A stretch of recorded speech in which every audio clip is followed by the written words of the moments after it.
प्रकरण श्राद्ध से ही शुरू होता है। आचार्य सुमंतु कहते हैं कि श्राद्धात् परतरम नान्यत् श्रेयस्करम उदाहृतम तस्मात् सर्व प्रयत्नेन श्राद्धम कुर्यात् विचक्षण। कहते हैं कि बुद्धिमान मनुष्य को श्राद्ध यत्न पूर्वक करना चाहिए, मतलब प्रयत्न पूर्वक श्राद्ध करना चाहिए। क्यों? कारण बताते हैं कि श्राद्ध से श्रेष्ठ अन्य कोई कल्याणप्रद उपाय नहीं है। निश्चित रूप से हमें लगता है कि पूरे संसार में किसी के कल्याण की कामना करने में अगर सर्वोत्कृष्ट है तो उसका माता पिता है। माता पिता अपने पुत्र, अपनी संतान के कल्याण की सर्वदा कामना किया करते हैं। उनका स्थान दूसरा कोई नहीं ले सकता। दूसरा कोई समय समय पर आशीर्वाद देगा, समय समय पर सोचेगा, लेकिन जो पितर हैं, जो पूर्वज हैं, वो पूर्वज हमेशा अपने संतान को पढ़ने में, उनको आगे जाने में सदैव मदद करते हैं, उनकी कामना करते हैं। साथ ही वहाँ कूर्म पुराण में यह वर्णन मिलता है कि श्राद्ध अपने अनुष्ठाता की आयु को बढ़ा देता है, पुत्र प्रदान कर कुल परंपरा को अक्षुण्ण रखता है, धन धान्य का अंबार लगा देता है, शरीर में बल पौरुष का संचार करता है, पुष्टि प्रदान करता है, यश का विस्तार करके सभी प्रकार का सुख प्रदान करता है। आयु पुत्रान यशः स्वर्गम कीर्तिम पुष्टिम बलम श्रियम पशून सौख्यम धनम धान्यम प्राप्नुयात् पितृपूजनात्। ये बात यम स्मृति में आई है, गरुड़ पुराण में भी इस बात को कहा गया है और श्राद्ध प्रकाश में भी इस बात को कहा गया है। निश्चित रूप से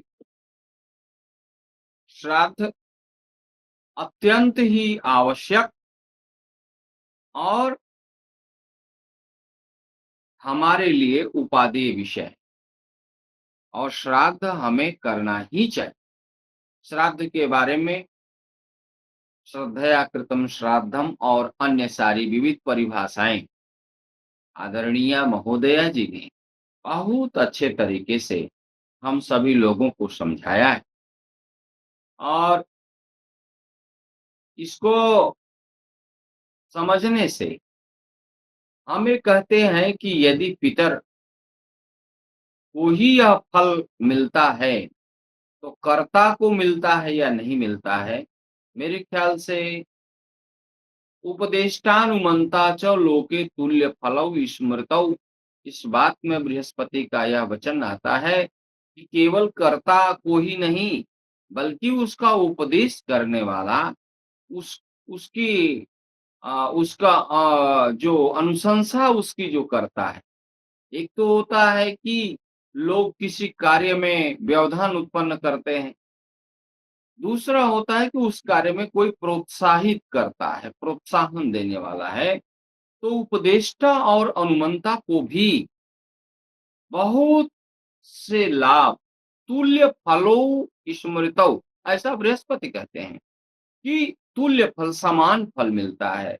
जो कर्ता को फल मिलता है वही। तो निश्चित रूप से अगर महत्व की बात करें तो महत्व में तो बहुत सारी चीजें आएंगी कि श्राद्धम न कुरुते मोहात तस्य रक्तम पिबन्ति ब्रह्म पुराण। ब्रह्म पुराण कहता है कि जो श्राद्ध नहीं करता उसका रक्त जो है वो क्या हो जाता है, क्षीण होने लगता है। ब्लड की समस्या आज हम कह सकते हैं, रक्ताल्पता, रक्त की अल्पता हो रही है। तो रक्त अल्पता में भी अगर एक कारण मानते हैं तो हम वह कारण पितर को मान सकते हैं कि पितर की असंतुष्टि या पितृदोष पितरस तस्य शापम दत्वा प्रयान्ति च नागरखंड, इस बात को कर। तो इसलिए श्राद्ध का अत्यंत महत्व है। और पितृ समीक्षा नामक ग्रंथ को लिख करके आचार्य ने यह सिद्ध किया, क्योंकि जिस आचार्य को आचार्यवर मधुसूदन शर्मा जी, मधुसूदन ओझा जी का, जिनके विषय में हम लोग आज उनके ग्रंथों का अवलोकन कर रहे हैं, उनका विद्या वैभव इतना विपुल है कि उस विद्या वैभव को देख करके, समझ करके, सुन करके आज हम लोग ये समझते हैं कि उस विद्वान ने कितना परिश्रम किया होगा, कितनी तपस्या की होगी। उन्होंने सारे ग्रंथों पर लिखा, उनको लगा कि कहीं ऐसा न हो कि श्राद्ध का विषय छूट जाए, इसलिए उन्होंने श्राद्ध के विषय को उठाया और पितृ समीक्षा नामक ग्रंथ में उन्होंने अपना विचार प्रस्तुत किया और बताया, जो अत्यंत उपादेय है और हम लोगों को समझने योग्य। इसमें जब बात शुरू करते हैं तो लिखते हैं, हालांकि समय तो कम है। अनेन च सपिंडीकरणेन ऋणोद्धार कर्मणा तावदेकः पितृऋणाम वृद्धाति वृद्धा परिलब्ध संवर्धन संपन्न कृष्ण पिंडो विनिवर्तन्ते। यहाँ पर ये बात कहते हैं कि सपिंडीकरण पितृ ऋण के उद्धार करने वाले कर्मों में श्रेष्ठ है, और इसमें पूर्व पितरों में से एक वृद्धाति वृद्ध पुरुष पितृ संबंधित सारे विकास के भाव को पूरा कर। मित्रों, सपिंडीकरण आप सब लोग जानते हैं कि जिसमें पिंड का मेलन होता है। प्रेत का पितृ में मिलन कराना ही सपिंडीकरण। श्राद्ध का अत्यंत अनिवार्य अंग है, और जब तक यह कार्य नहीं होता तब तक श्राद्ध की प्रक्रिया पूरी नहीं होती। सपिंडीकरण अगर नहीं होगा तो कोई भी शुभ कार्य, गणेश पूजन इत्यादि भी कार्य उस गृह में संपन्न नहीं हो पाएंगे जहां मरना शौच लगा है। मलिन षोडशी के बाद मध्यम षोडशी में यह किया जाने वाला कर्म है। द्वादशाह के दिन इसको करने का विधान प्राप्त होता है, और इसको करने से हम अपने जो मृत आत्मा, जिनकी प्रेत संज्ञा हुई है, उनकी पितर संज्ञा कर देते हैं। सपिंडीकरण के बाद ही वो पितृ बन जाते हैं, पितर हो जाते हैं, पूर्वज हो जाते हैं और आशीर्वाद देने लगते हैं। जब तक प्रेत हैं तब तक वह आशीर्वाद हमें नहीं प्राप्त होता है। इसलिए हमें श्राद्ध करना है, क्योंकि श्राद्ध अगर हम नहीं करेंगे तो हम अपने पिता पितामह को पूर्वजों में नहीं मिला पाएंगे, सपिंडीकरण नहीं करेंगे।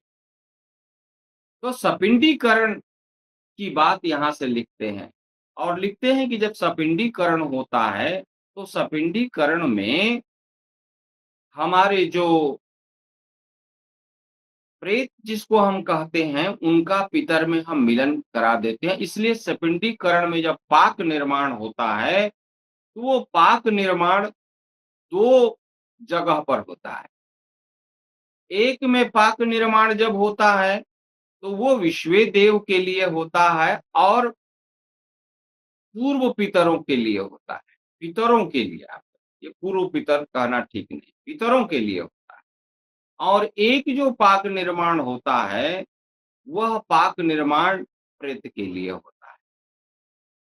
तो ऐसी स्थिति में दो पाक के निर्माण होते हैं, पिंड बनाए जाते हैं, और उसमें प्रेत पिंड का पितृपिंड में सम्मेलन कराया जाता है।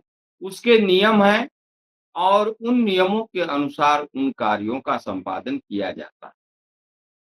सपिंडीकरण श्राद्ध का एक महान अंश है, और उसको करने से हम अधिक लाभान्वित होते हैं, ऐसा मुझे समझ में आता है।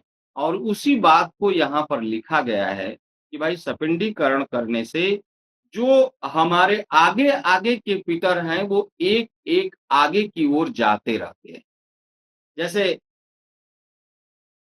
3 पीढ़ी वहाँ पर लेते हैं और चौथी पीढ़ी का वहाँ पर मिलन होता है, तो उसके बाद वाली जो पीढ़ी आती है, वह 3 पीढ़ी लेती है, तो जो उससे आगे की पीढ़ी होती है, उस आगे की पीढ़ी का पुनः आगे की ओर प्रस्थान हो जाता है। जो अभी बात कही गई, उसको मैं दोहराना नहीं चाहता कि वो वृद्ध वृद्धातिवृद्ध, अतिवृद्ध इत्यादि की कोटियों में आकर के वो आगे चले जाते हैं। उसी बात को कहते हैं कि ये मुक्त भाव की ओर वो पितर चले जाते हैं। तो एक तो जो वर्तमान पितर हैं, जिनकी प्रेत संज्ञा हो रही है, वो पितर बन जाते हैं। दूसरा जो आगे के पितर हैं, वो पितर आगे की ओर, मुक्ति की ओर आगे बढ़ जाते हैं, उनका लोक बदल जाता है। इसलिए कहते हैं कि अन्येतु पंच पितरो पर्याप्त लाभा अपि यथा कथंचित पिंडशेष लाभात् सिद्ध पिंड संस्काराः भवन्ति। तो अन्य जो 5 पितर हैं, वो फिर शेष पिंड के लाभार्थी बन जाते हैं और शेष पिंड के लाभार्थी हो जाने से पूर्व जो पितर हैं, वह पितर क्रमशः धीरे-धीरे आगे-आगे मुक्त होते जाते हैं। उनका एक लोक बना हुआ है, उन लोकों में उनको स्थान प्राप्त हो जाता है। यह एक विज्ञान समझ में आता है कि एक एक ऐसी बात है, इस बात को हम सभी आसानी से समझ सकते हैं। इसमें कोई ऐसा कुछ नहीं लगता कि इसमें कोई अचानक कोई बात आ गई, एक क्रम बनता है। और वहाँ पर कहते हैं कि अतिवृद्ध आदि जितने भी पंच पितर कहे गए हैं, उन सब की कलाएँ होती हैं और ये कलाएँ धीरे-धीरे, धीरे-धीरे पूरी होती हैं। जैसे 27 कलाएँ अतिवृद्ध में होती हैं, उसके बाद 25 कलाएँ हैं, उसके बाद 22 कलाएँ हैं, उसके बाद 18 कलाएँ हैं और उसके बाद 13 कलाएँ। इसका ये वर्णन करते हैं।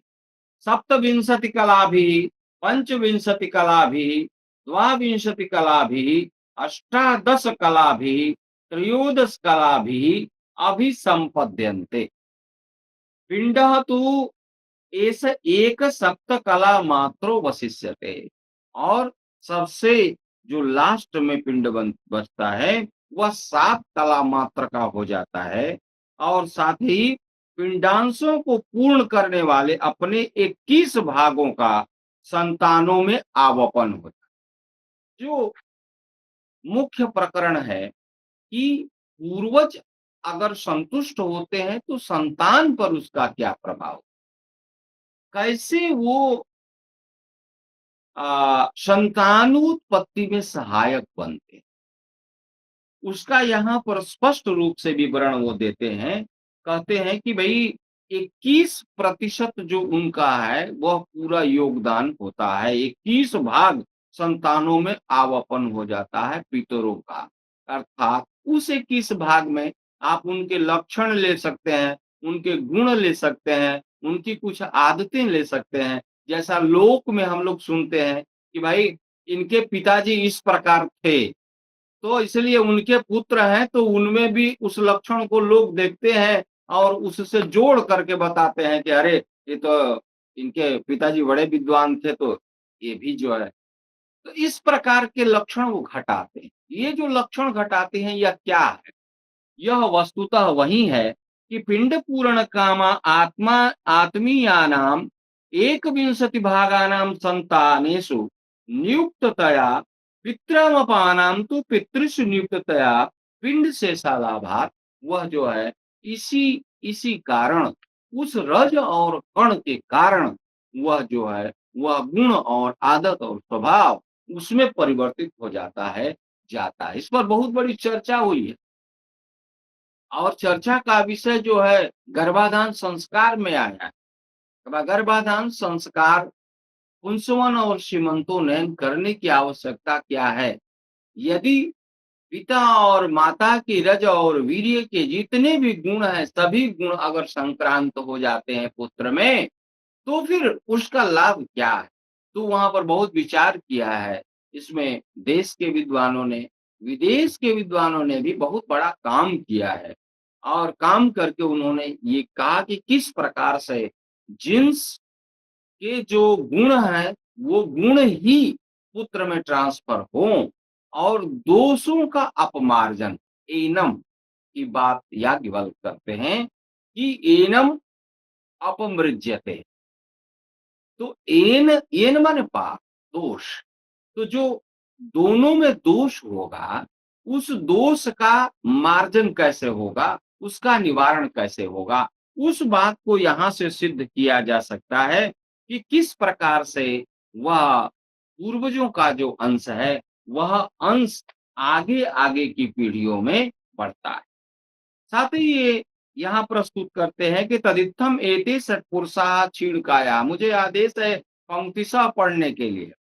पंक्तिशः तो पूरा-पूरा नहीं हो पाएगा, लेकिन यथा समय में थोड़ा मैं इस पर विचार ज़रूर करूँगा, क्योंकि ये विषय जो है वस्तुतः पूरी तरीके से वैज्ञानिक है।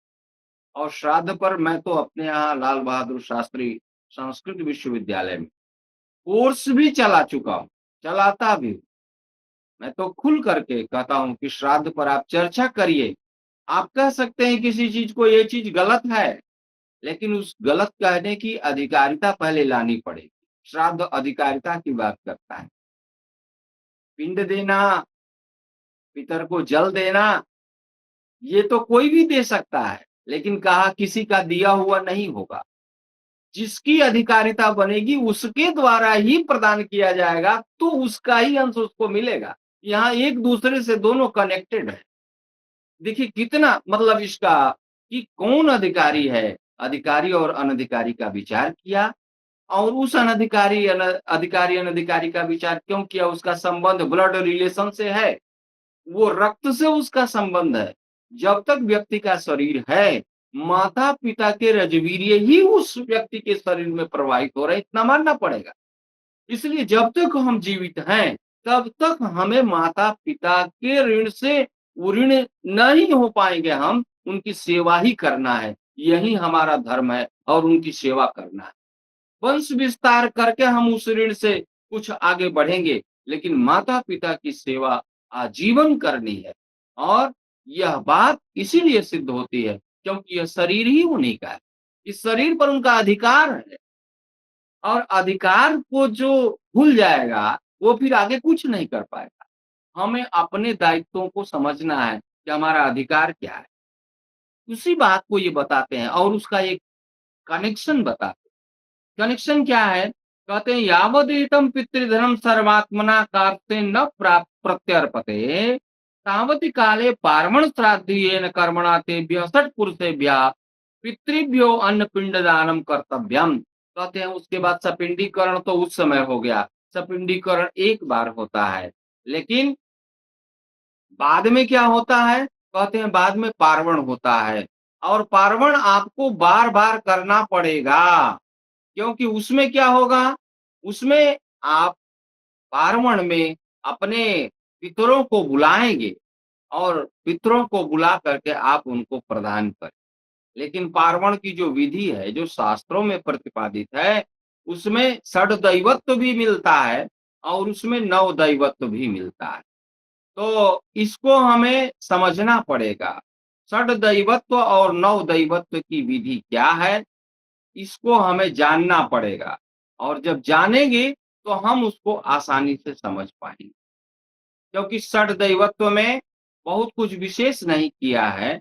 उन्होंने जो है सपत्नीक ले लिया है, पिता, पितामह, प्रपितामह सपत्नीक ले लिया है और एक जगह माता पक्ष को अलग किया है और मातामह, प्रमातामह को सपत्नीक जो है वो एक जगह ले लिया है। इसलिए षड्दैवत्व का वहाँ पर नवदैवत्व हो गया है। बस इतना ही अंतर वहाँ पर आया है। और उस अंतर में उस अंतर में जब हम देखते हैं, तो उसमें षडदैवत्व और नवदैवत्व दोनों प्रकार के पार्वण श्राद्ध आप कर सकते हैं। उसमें दोनों विधियों को प्रतिपादित किया है और हम देखते भी हैं। जैसे नांदी मुख श्राद्ध करते हैं, तो नांदी मुख श्राद्ध में पितृ-पितामह, प्रपितामह लेते हैं और उसके बाद मातामह, प्रमातामह, वृद्ध प्रमातामह लेते हैं। तो मातृ-पितामही, प्रपितामही लेते हैं और फिर मातामह लेते हैं। तो ये जो श्राद्ध हुआ, वो टोटल नवदैवत्व का हो गया। तो नवदैवत्व ये हो गया। अब इसमें दोनों पक्ष को अगर सपत्नीक ले लेंगे, तो वो षडदैवत्व हो जाए। पितृ-पितामह, प्रपितामह को आप सपत्नीक ले लेंगे और मातामह, प्रमातामह, वृद्ध प्रमातामह को अगर सपत्नीक ले लेंगे, तो दोनों तरीके से ये श्राद्ध जो है, वो षडदैवत्व हो जाएगा। यही उसका अंतर वहाँ पर समझाया गया है और बताया गया है। तो पार्वण में ये बात करते हैं कि जब तक पैतृक धन सारा का सारा निःशेष भाव से पितरों को उसके अंश के रूप में प्रत्यर्पित नहीं किया जाता। वो पिंड क्या है? वो पितृधन के द्वारा ही है। तो योग्य कर्म के द्वारा उन 6 पितर पुरुषों के लिए उस पृथ्वी पर रहते हुए व्यक्ति को पिंडदान करना चाहिए और उससे उसको यश की प्राप्ति होती है, उसको लाभ की प्राप्ति होती है। यहाँ रेतः श्रद्धा यशः इति सोमानुबंधीनि त्रीणि, अग्नि सोमात्मकम जगत की बात कहते हैं जो वेद बात करता है।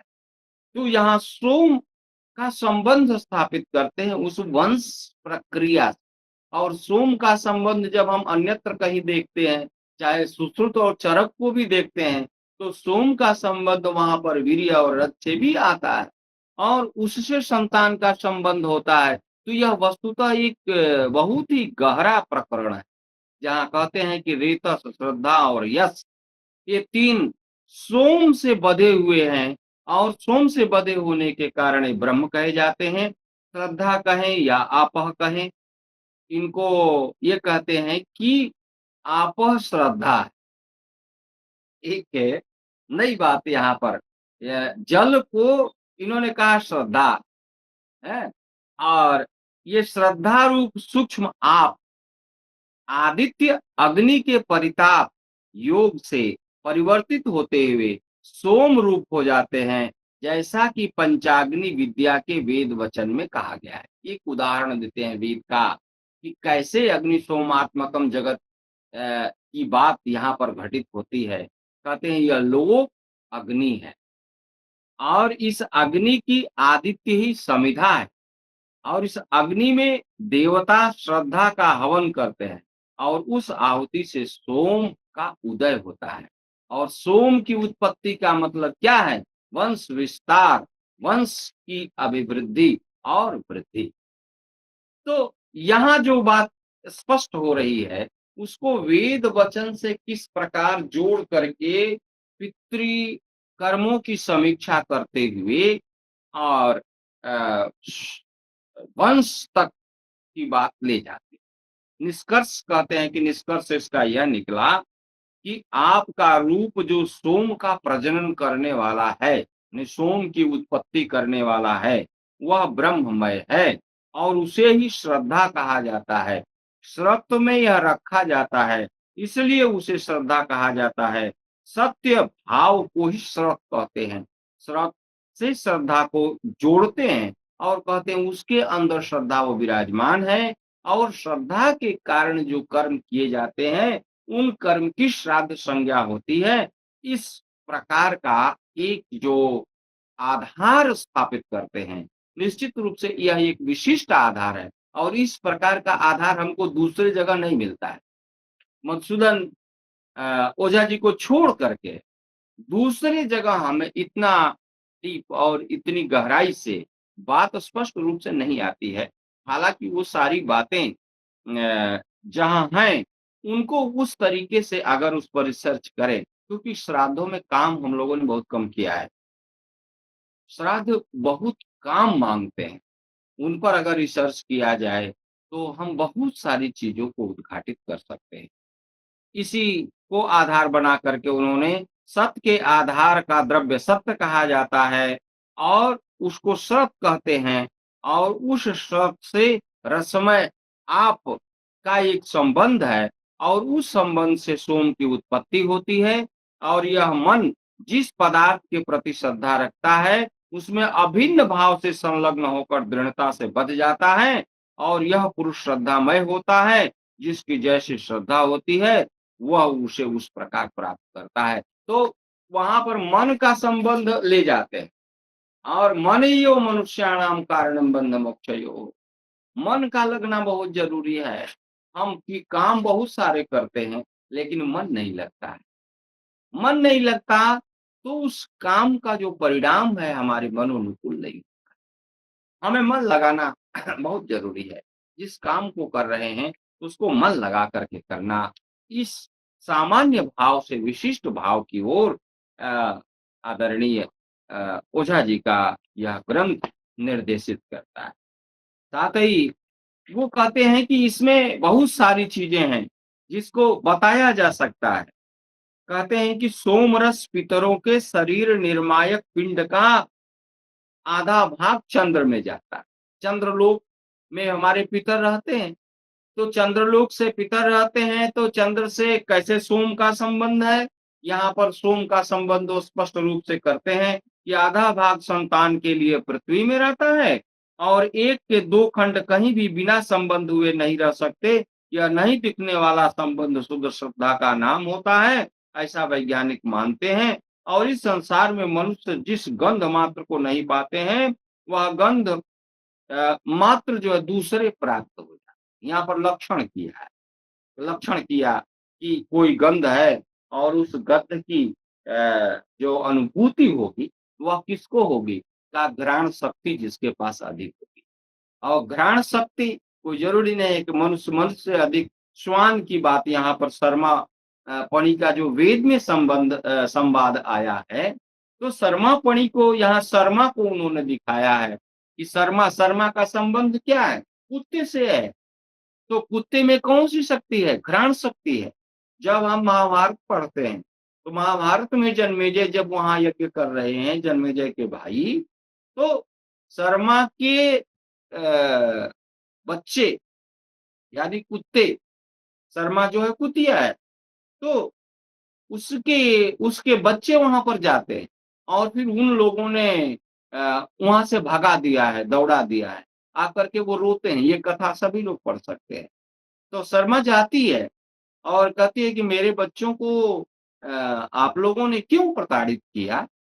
आपके पितरों का मतलब इन्होंने कहीं कोई अनिष्ट किया या कोई हवन सामग्री या कुछ किया ऐसे वैसे। तो कहा कि इसकी ग्रहण शक्ति इतनी ज्यादा है कि जिस चीज का हम निर्माण कर रहे हैं उस चीज में जो उस चीज में जो फल है उस फल को ही सूंघ ले रहे हैं। तो घ्राण शक्ति के कारण भी उच्छिष्टता बढ़ जा रही है।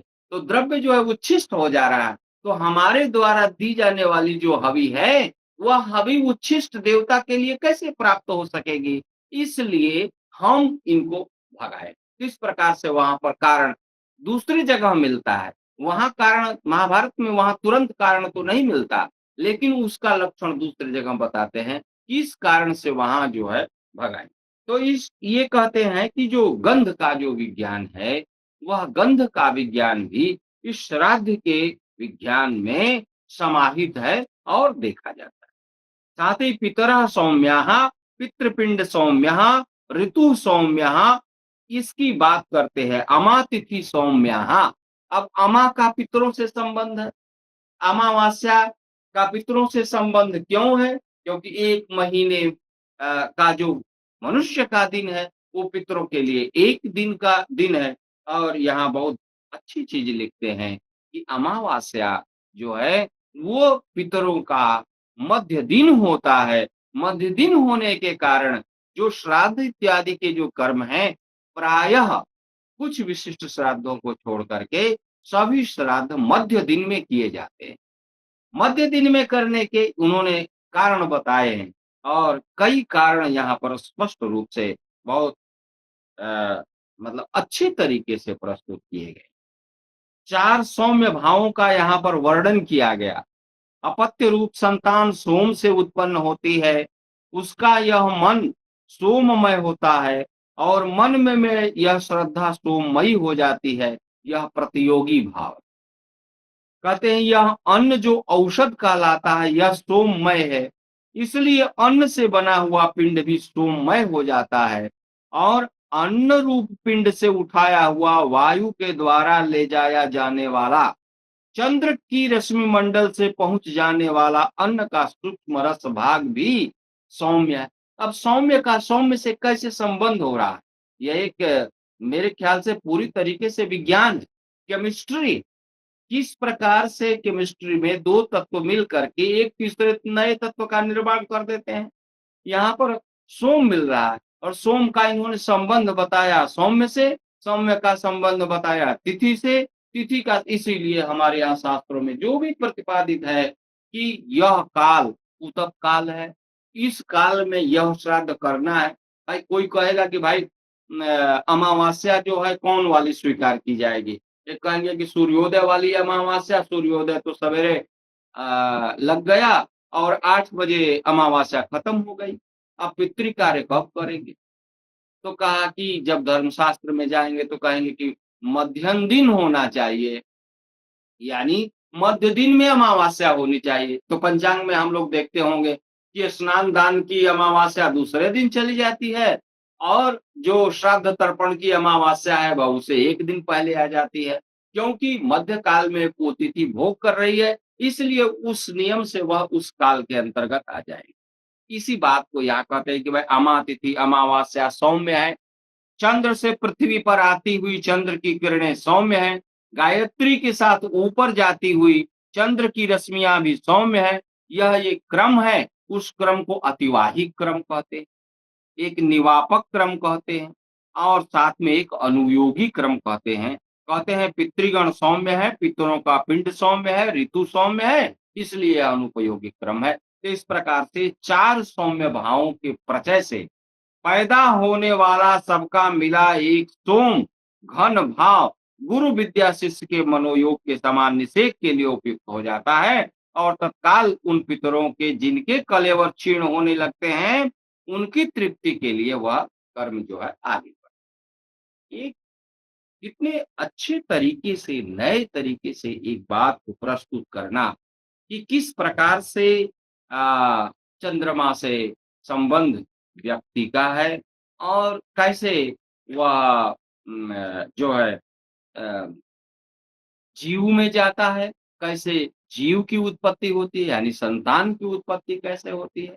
अभी तक हम लोग भी सुनते हैं कि भाई पितरों से संतान की प्राप्ति होती है। संतान की प्राप्ति के लिए पितृ संबंधी जो कुछ भी कर्म बाकी रह गए हैं, उन कर्मों को हमें करना चाहिए। साथ ही अभी एक ऋषि की बात वहाँ पर आई कि भाई रक्त अल्पता भी आती है, ब्लड संबंधी जो दोष आता है, वह दोष भी वहाँ से कनेक्टेड हो रहा है, पितृ दोष के कारण हो रहा है। तो जो श्राद्ध के विषय हैं, ये सारे श्राद्ध के विषय अत्यंत अनिवार्य है और प्रत्येक व्यक्ति को करना ही चाहिए। इसमें और भी बहुत सारी चीज़ें लिखी हैं, लेकिन मैं सभी बातों पर प्रकाश नहीं डाल रहा हूँ क्योंकि समय हमारा भी अ, अपनी सीमा के ओर अंतर्गत में है, तो इसलिए मैं अपनी बात अपनी सीमा के अंतर्गत ही रखना चाहता हूँ। साथ ही एक प्रकरण इसमें आता है गया पिंडदान। गया पिंडदान का जो प्रकरण है अथैकम तु गया पिंडदानम एभ्यः सर्वेभ्यो अतिरिच्यते वहां वर्णन करते हैं कि जो गया पिंडदान है वो श्राद्ध का जो अंश है वह श्राद्ध का अंश जो है वहां जा करके पूर्ण होता है क्योंकि जब श्रीमद् भागवत महापुराण के महात्म्य में देखते हैं तो गोकर्ण जी अपने समस्त जो पितर हैं, उनका सारा श्राद्ध कर लिए हैं, फिर भी उनको रात्रि में स्वप्न के रूप में धुंधकारी आता है और आँधी के रूप में उनके सामने उपस्थित होता है, बवंडर के रूप। तो उन्होंने कहा कि भई तुम कौन? कहा कि मैं अहम भ्राता त्वदीयोऽस्मि धुंधकारिति नामना, श्रीमद्भागवत महापुराण में। तो मैं आपका भाई हूँ और मेरा नाम धुंधकारी है। कहा धुंधकारी? अरे मैंने तो सारे पिंडदान कर दिए। कहा सारे पिंडदान तो कर दिए लेकिन मेरी मुक्ति नहीं हुई। गया पिंड भी कर दिया, तो भी नहीं हुई। तो कहा भैया अब कैसे होगा, तो उसके आगे की विधि मुझे भी नहीं मालूम। तो कहा कि अब ये मुझे पता नहीं है लेकिन विधि आपको खोजना है। क्योंकि गोकर्ण जी महान पंडित हैं, महान विद्वान हैं, तो दायित्व तो बन जाता है। समाज के लोग भी आके किसी बड़े पंडित से यही अपेक्षा करते हैं, कहते हैं कि पंडित जी ये चीज़ ऐसे हो रहा है। कहें भैया कैसे हो रहा है? कहें ये तो मुझे नहीं मालूम है लेकिन आपको कारण बताना होगा।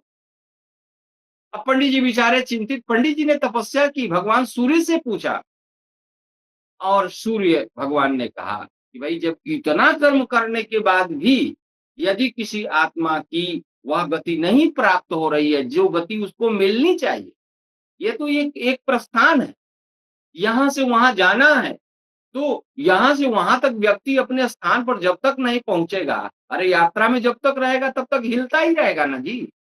तो उसको अपने स्थान तक पहुँचना है और वहाँ वो नहीं पहुँचा तब तक वो भी अतृप्त रहेगा और जब वह अतृप्त रहेगा तो वो किसको याद करेगा? कहेगा हमारा सारा धन संपत्ति तुमने ले लिया और मैं जो है ऐसे ही अतृप्त हूँ, तो धन जहाँ जाएगा, वहाँ पर उसकी अशांति वाली जो स्थिति है, वह जाएगी और वह भी उसको अशांत करेगी, इसलिए वह भी शांत नहीं रह पाएगा। तो वहाँ पर फिर वो श्रीमद् भागवत महापुराण का वो वचन करते हैं और उसके बाद ये पालन करते हैं, कहते हैं। इस प्रकार से सारी कथाएँ आप लोग जानते हैं, इसमें बहुत कुछ मुझे मुझे नहीं कहना है। साथ ही वो कहते हैं कि चंद्रलोकात् अन्यत्र कर्म गतिम् गतस्तस्य कर्मात्मनो भूतात्मनः समुद्धारणार्थे तत्कारणात् न खलु महान्तमात्मानमन्तरेणायं कर्मात्मा भूतात्मा क्षणायां क्षणायाप्यवस्थातुं शक्नोति। ये बात और फिर मनु का स्मरण करते हैं और बहुत सारी चीज़ें इसमें लिखते हैं। तो गया पिंडदान जब वहाँ गया के यहाँ जाते हैं और पिंडदान करते हैं, तो गया में स्थान बने हुए हैं। भगवान श्री राम भी वहाँ पहुँचे हैं। फाल्गु के तट पर वहाँ पिंडदान किए हैं। तो गया पिंडदान का भी वैदिक महत्व कैसे होता है, बृहदारण्यक उपनिषद से लेकर के आचार्य जी ने समझाया, इसको बताया।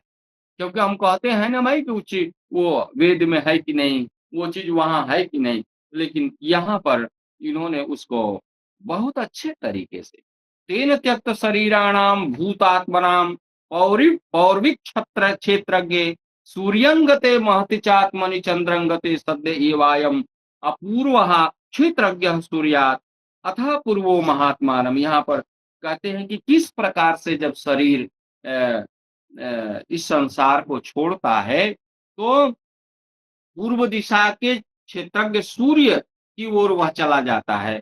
महान आत्मा चंद्र में चली जाती है और वहां जाने के बाद तत्काल ही सूर्य क्षेत्र से नया क्षेत्रज्ञ आत्मा संपन्न हो जाता है तथा चंद्रमा से भी नवीन महान आत्मा बन जाता है और भूतात्मा का आधारभूत जो नवीन महान आत्मा होता है उसके उद्धार के लिए गया में पिंडदान रूप एक उपाय।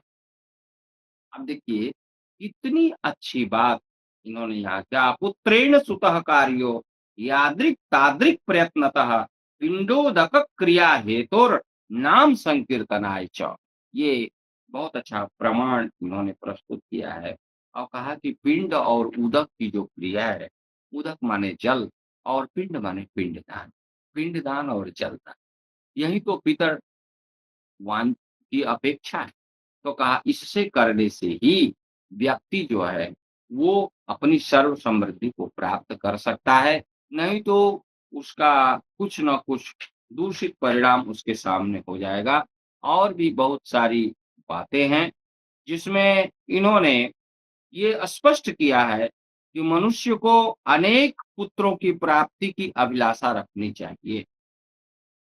इनमें से यदि एक पुत्र भी गया में जाकर के पिंडदान करे अथवा पितरों के निमित्त अश्वमेध यज्ञ करे अथवा तन्निमित्त ही नीले वृक्ष का उत्सर्जन करे तो पितरों की मुक्ति हो जाती है ऐसा आचार्यों के कथन में इन्होंने स्पष्ट किया। साथ ही क्या कहा कि आत्मा के संस्कार भिन्न-भिन्न होते हैं। अतः एक संस्कार से अन्य का प्रयोजन सिद्ध नहीं हो सकता। इसलिए जिन्होंने गया श्राद्ध कर लिया है, उनको भी पूर्वोक्त महान आत्मा संबंधी श्राद्ध कर्मों का त्याग नहीं करना चाहिए।